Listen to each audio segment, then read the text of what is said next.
One of the major advancements in the diagnostic approach of patients suspected of pulmonary embolism is by doing the assessment of pretest probability. That is, a number of scores which have been developed. This helps to classify patients suspected of pulmonary embolism into risk group.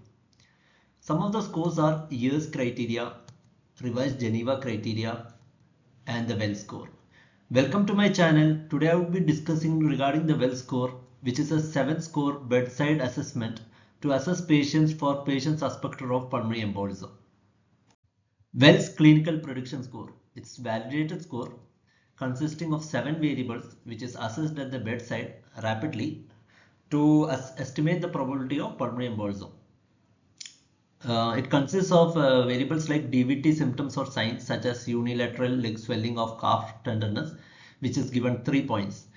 Pulmonary embolism likely diagnosis and no other likely diagnosis otherwise. So for them also you will give 3 points.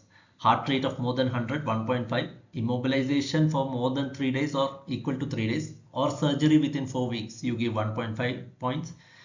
Past history of DVT of pulmonary embolism, 1.5. Patient is having hemoptysis 1, or is diagnosed of malignancy, you give 1 point.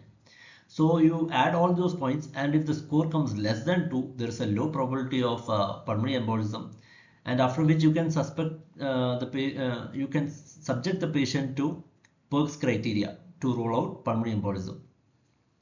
2 to 6 is moderate pulmonary embolism criteria, and more than 6 is high susceptibility to pulmonary embolism. Now, how can you remember all this at the bedside? It's impossible to keep count of all these points. For this, I have created a mnemonic. Unlikely clinical tips may help. Unlikely for any other alternate diagnosis other than pulmonary embolism. Clinical symptoms of DVT like unilateral leg swelling or calf tenderness, both of them which are given 3 points each. T for tachycardia of more than 100, I for immobilization more or equal to 3 days, P for past history of DVT or pulmonary embolism, S for surgery within 4 weeks. All of them are given 1.5 each, and it's to be noted that surgery and immobilization comes under the same variable. Now coming to may help, M for malignancy, H for hemoptysis, for which 1 point is given for each of them.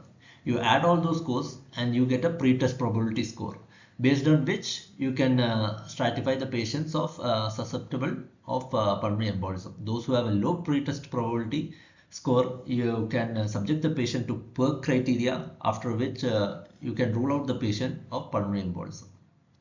Thank you.